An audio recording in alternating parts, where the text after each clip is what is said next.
दोस्तों इस इमेज को ध्यान से देखिए।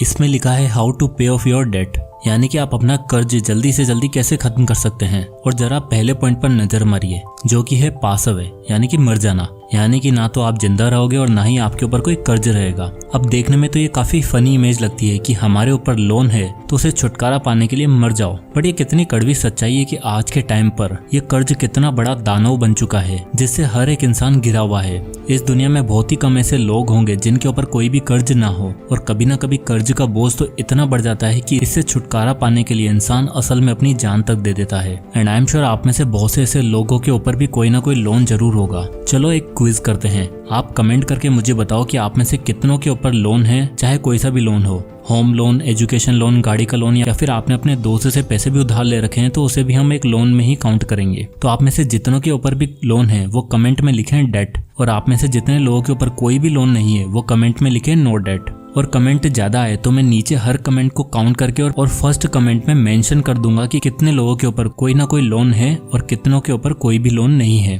आप प्लीज कमेंट जरूर करें, देखे तो सही कितने लोग लोन के इस जाल में फंसे हुए हैं। शुरुआत मेरे से ही कर देता हूँ। मेरे ऊपर किसी भी तरह का कोई भी लोन नहीं है तो मेरा जवाब होगा नो डेट। आप भी प्लीज कमेंट जरूर करिए। तो चलिए आगे बढ़ते हैं। हमें पता है कि लोन कितना बुरा और कैसे आपकी पूरी लाइफ को अपना गुलाम बना सकता है। तो आज के इस वीडियो में हम देखेंगे कि हम किस तरह से कर्ज के जाल से खुद को बचा सकते हैं और स्मार्ट डिसीजन लेकर अपनी फाइनेंशियल लाइफ को सिक्योर कर सकते हैं, जिससे कि हमें किसी के सामने हाथ न फैलाने पड़े। तो सबसे पहले हम देखते हैं कि आप इस कर्ज के जाल में फंसते कैसे हो। How to fall into the debt trap. तो ट्रैप नंबर 1 आता है सोशल मीडिया लाइफ। ये साला सोशल मीडिया जब से हमारी लाइफ में आया ना, इसने अच्छों की ले रखी है। जहाँ एक तरफ स्टूडेंट दिन भर सोशल मीडिया पर स्क्रॉल करता रहता है और ना पढ़ाई में उसका मन लगता है, और वहीं जब वो थोड़ा बहुत पैसा कमाने लग जाता है तो इसी सोशल मीडिया की वजह से वो लोगों से इन्फ्लुएंस हो जाता है। वो हर तरफ देखता है कि लोगों ने आईफोन ले रखा है, वेकेशन पर जा रहे हैं, महंगे महंगे ब्रांड के कपड़े जूते ले रहे हैं, और ये सब देखकर उसका दिमाग चक्कर आ जाता है और जेब में फूटी कौड़ी ना होने के बावजूद भी वो इन्हीं दिखाने वाली लाइफस्टाइल की तरफ भागता है और क्रेडिट कार्ड और बाय नाउ पे लेटर वाली स्कीम से लोन लेकर इसी रेस का हिस्सा बन जाता है, और ये कर्ज उसे लाइफ टाइम भगाता रहता है।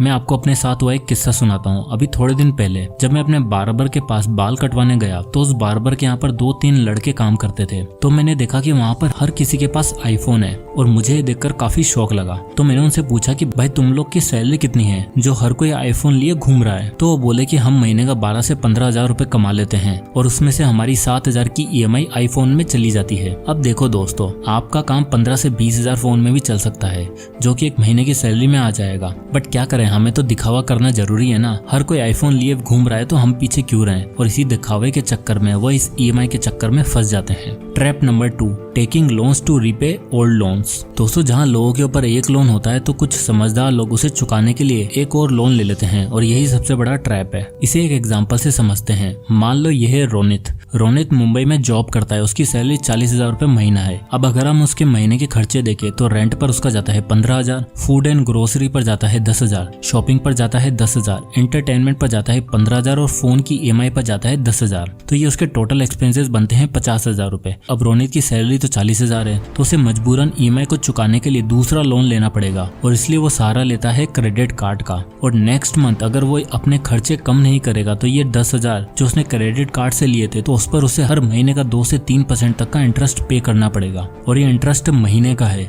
साल का अगर आप देखो तो इनका इंटरेस्ट जो लेट फीस की वजह से लगभग 36 से 48% तक हो जाता है। जरा सोच के देखो, 36% इंटरेस्ट रेट। अगर आपको समझ में नहीं आ रहा है कि 36% क्या है तो इस चार्ट को देखो। सपोज करो आप हर महीने 10 हजार रुपए कहीं पे इन्वेस्ट करो जहाँ पर आपको साल का 36% इंटरेस्ट मिल रहा है, तो आपका पैसा 10 साल में लगभग 1 करोड़ रुपए हो जाएगा। और दोस्तों 36% रिटर्न लाना कोई हलवा नहीं है। अच्छे से अच्छा इन्वेस्टर भी 36% का एनुअल रिटर्न नहीं ला पाते। बट EMI पर फोन खरीदने वाले लोग इन सभी बातों का ध्यान नहीं देते और एक लोन के पैसे चुकाने के लिए दूसरा लोन ले लेते हैं। ये तो छोड़ो, कई लोग तो ऐसे भी हैं जो ट्रेडिंग करने के लिए, क्रिप्टो में इन्वेस्ट करने के लिए, ऑनलाइन बेटिंग गेम्स के लिए पैसे लोन ले लेते हैं। और सीरियसली ये सबसे बड़ी बेवकूफी है, क्योंकि अगर आप कहीं पे भी पैसा इन्वेस्ट करना चाहते हो तो वो कितना भी सिक्योर क्यों ना हो, आपको लॉन्ग टर्म तक इन्वेस्टेड रहना पड़ता है। और जब आपने पैसे ही लोन पर ले लिए हैं तो उसकी EMI तो आपको अगले महीने से ही देनी पड़ेगी ना, तो उसका पैसा कहाँ से लाओगे? या तो आप अपने इन्वेस्टमेंट को लॉस में सेल करोगे या फिर कहीं से पैसा उधार मांगोगे, और सच बताऊं तो आप लाइफ टाइम ये उधार का गेम ही खेलते रहोगे और उसी में फंसे रह जाओगे। तो चलो अब हमने ये तो देख लिया कि कर्ज किस तरीके से हमें जाल में फंसाता है और हम बिना सोचे समझे जाने अनजाने में इसमें फंसते चले जाते हैं। तो अब इनका सोल्यूशन क्या है? इस कर्ज से कैसे दूर रहा जाए? आप इसमें फंस चुके हो तो उससे बाहर आने का सोल्यूशन क्या है? चलिए इन 4 पॉइंट्स की मदद से हम जानेंगे कि कैसे अपने कर्ज को चुकाया जा सकता है और कैसे इनसे बचा जा सकता है। Solution number 1,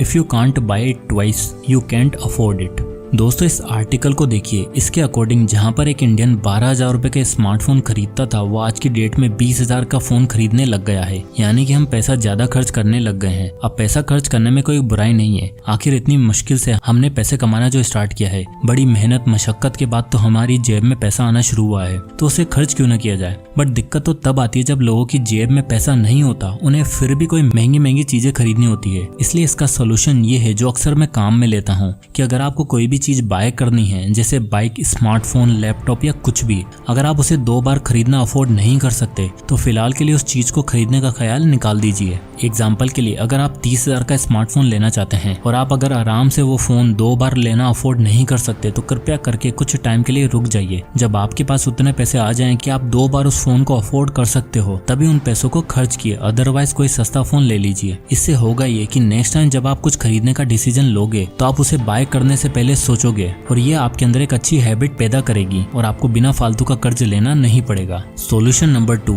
needs versus desire. दोस्तों हम पैसा 2 चीजों पर खर्च करते हैं, एक होती है हमारी नीड्स और दूसरी होती है हमारी डिजायर। नीड्स वो चीजें हैं जिनकी हमें जरूरत होती है, like food, rent, medical expenses. वहीं डिजायर वो चीजें होती हैं जिनकी हमें जरूरत तो नहीं है बट हम अपनी इच्छाओं को पूरा करने के लिए उन पे खर्चा करते हैं। अब हम लोग आखिर पैसा किस लिए कमा रहे हैं? ताकि अपनी बेसिक नीड्स के साथ साथ अपनी इच्छाओं को भी पूरा कर पाएं, लाइफ को एंजॉय कर पाएं। बट किस पर कितना खर्च करना है वो हमें अच्छे से पता होना चाहिए। इसके लिए हम सबने फेमस 50-30-20 रूल को तो सुना ही है, तो वो आपके लिए सबसे अच्छे तरीके से काम कर सकता है, जिसमें आपको अपनी मंथली इनकम का 50% आपकी नीड्स पर और 30% आपकी डिजायर पर खर्च करना है और बाकी का 20% इसे इन्वेस्ट करना है। जैसे कि आपकी महीने की सैलरी है 30,000 रुपए, तो उसका 50% यानी कि 15,000 रुपए आपको आपकी बेसिक नीड्स पर खर्चा करना है, जैसे रेंट देना, फूड एंड ग्रोसरी पर खर्चा करना एक्सेट्रा। वहीं आप अपनी सैलरी का 20% जो कि होगा 6,000 रुपए, इसे आप अपनी डिजायर पर खर्च कर सकते हो, जैसे कि मूवी जाना, शॉपिंग, कोई लग्जरी आइटम खरीदना एक्सेट्रा। अब मान लो कि कोई स्मार्टफोन लेना है और वो है 25,000 का,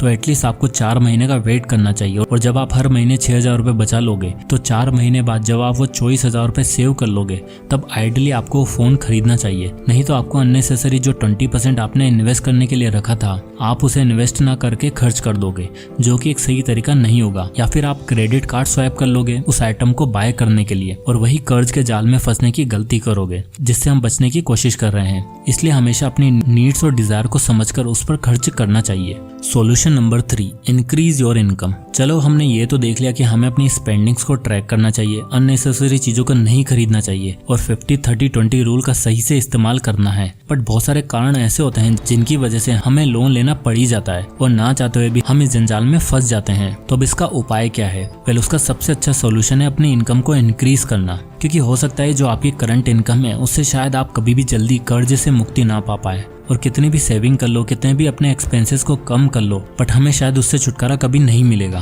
तो हमें अपनी इनकम को बढ़ाना होगा, क्योंकि जब आपकी इनकम बढ़ेगी तो आप जल्दी से जल्दी अपने लोन को खत्म कर पाओगे। अब अपनी इनकम को बढ़ाने के लिए आप कई तरीके अपना सकते हो, जैसे कि हाई इनकम वाली जॉब को तलाश करना, या फिर अगर आपका काम अच्छा है तो आप अपने बॉस से इंक्रीमेंट की बात कर सकते हो। आप उनसे नेगोशिएट कर सकते हो कि आपका काम अच्छा है इसलिए आप इंक्रीमेंट चाहते हो, या फिर आप अपने लिए एक साइड इनकम का सोर्स भी ढूंढ सकते हो। आप देखो कि आप किस स्किल्स में अच्छे हो, और नहीं तो कोई ना कोई स्किल जरूर सीखो, क्योंकि आज की इंटरनेट वाली दुनिया में सबसे ज्यादा इंपॉर्टेंस है स्किल्स की। आप नौकरी करके कभी भी इतना पैसा नहीं कमा सकते, बट स्किल के बेस पर आप एक नौकरी से कई गुना ज्यादा पैसा कमा सकते हो सकता है थोड़ा टाइम लगेगा, बट ट्राई करो कि ऐसे कौन कौन सी स्किल्स हैं जिनमें आप इजीली सीख सकते हो, चाहे राइटिंग करना हो, वीडियो एडिटिंग करना हो, आर्टिकल लिखना हो, या किसी भी प्रोडक्ट को ऑनलाइन सेल करना हो। तो आजकल बहुत सारे तरीके हैं जिसमें आप एक नया इनकम स्ट्रीम तैयार कर सकते हो, और जैसे जैसे आपकी इनकम बढ़े आप जल्दी से जल्दी इस कर्ज को खत्म कर पाओगे। तो दोस्तों अब आते हैं इस वीडियो के कंक्लूजन पे। तो दोस्तों आजकल कर्ज लेना, लोन लेना, ये सब्जी लेना जितना आसान हो गया है। हर कोई क्रेडिट कार्ड लिए घूमता है और ऑनलाइन चीजें खरीदता रहता है, शायद जिनकी उन्हें जरूरत भी नहीं है। और अभी फेस्टिवल सीजन आने दो, चारों तरफ आपको सेल ही सेल दिखाई देगी और देखना आप कभी ना कभी उस सेल का हिस्सा बनोगे। हाँ, सेल में चीजें खरीदना अच्छी बात है अगर उस चीज की आपको सच में जरूरत है। अगर आपको उसकी जरूरत भी नहीं है और आप जबरदस्ती बाय करते हो तो ये बेवकूफी भरा काम होगा। तो इसलिए कर्ज में डूबना बहुत आसान है, बट ऐसा नहीं कि उससे निकला नहीं जा सकता है। अगर आप स्मार्ट डिसीजन लोगे, इम्पल्स बाइंग से बचोगे, अपने इमोशन को कंट्रोल में रखोगे तो शायद आप अपने मोस्ट ऑफ द लोन से इजीली बची जाओगे। इसलिए कोई भी लोन लेने से पहले 2-4 बार अच्छे से सोचो और समझो, उसके बाद ही डिसीजन लो, क्योंकि अगर आप इस जाल में फंस गए तो इससे निकलना बहुत ही मुश्किल हो सकता है। सो दोस्तों, आई होप कि इस वीडियो से आपको कुछ ना कुछ जरूर सीखने को मिला होगा। तो और कमेंट में जरूर लिखें कि आपके ऊपर डेट है या फिर नहीं, और नेक्स्ट वीडियो आप किस टॉपिक पर चाहते हैं हमें कमेंट करके जरूर बताएं। मिलते हैं नेक्स्ट वीडियो में, तब तक के लिए जय हिंद।